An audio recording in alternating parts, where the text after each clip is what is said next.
A 65-year-old man comes to the physician for shortness of breath.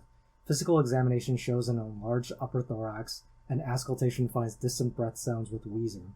A pulmonary function test reveals decreased FVC and significantly decreased FEV1. The patient is currently taking salmeterol and tiotropium for his condition. Which of the following best describes the most appropriate drug to be added to this patient's medications? Choice A, agonizes beta receptors. Choice B, blocks adenosine receptors. Choice C, antagonizes muscarinic receptors. Choice D, prevents mast cell degranulation. Or choice E, inhibits NF-kappa B. I'll wait 5 seconds and answer the question.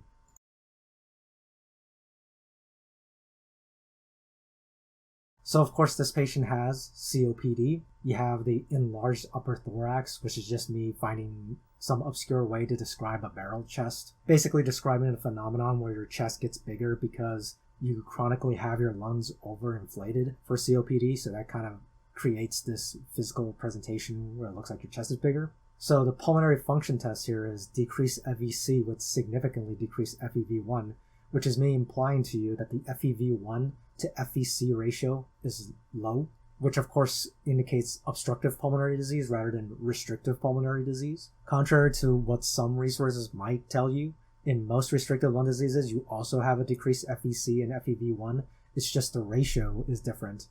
And the ratio of FEV1 over FVC will typically be higher in restrictive lung disease. And this also makes sense because if you think about it logically, if your lungs are restricted, then I can't inflate my lungs as much, which is why the FVC goes down way more than the FEV1, which is how much air you blow out in 1 second, essentially, which is what leads to the FEV1 over FVC ratio going up in restrictive lung disease.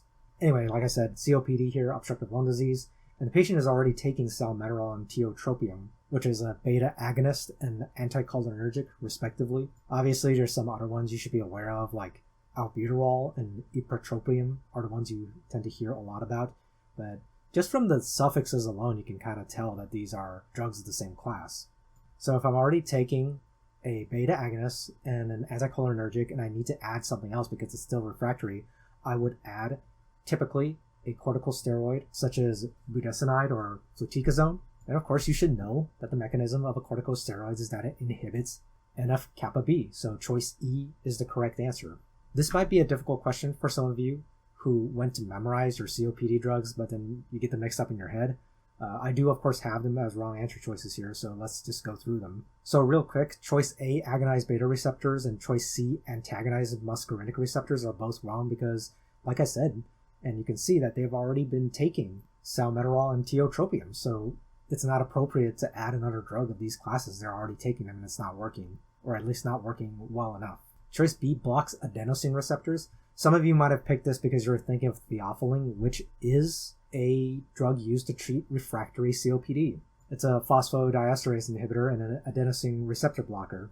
But you do want to know that theophylline has kind of a narrow therapeutic index, and it has some nasty side effects like seizures and arrhythmias. It's just not the first choice you would go with. If I instead give you a question where they were already taking triple therapy with the beta agonist, anticholinergic, and corticosteroid, and I told you it still doesn't work, then maybe you would consider theophylline. Choice D, prevents mast cell degranulation. This is referring to cromolyn, which is a mast cell stabilizer, and just from that description you should know that it's probably not something you would really use with COPD. It's more used for asthma.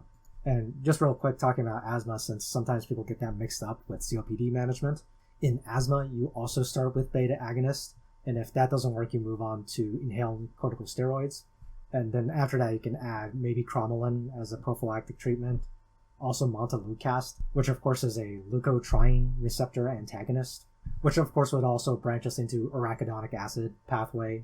And of course you got to be familiar with that because they love asking questions about that as well. And that applies to COPD as well, because in COPD, steroids also reduce arachidonic acid products. So that's just another way they can turn it into a third or fourth order question, right? So yeah, bring it back. You just got to know your COPD treatment. Beta agonist, anticholinergic, and then corticosteroid. And of course you have to go through the annoying process of memorizing a lot of these drugs. I know it's annoying. We all hate it, but you got to do it. I hope you found this video helpful. I'll see you in the next one.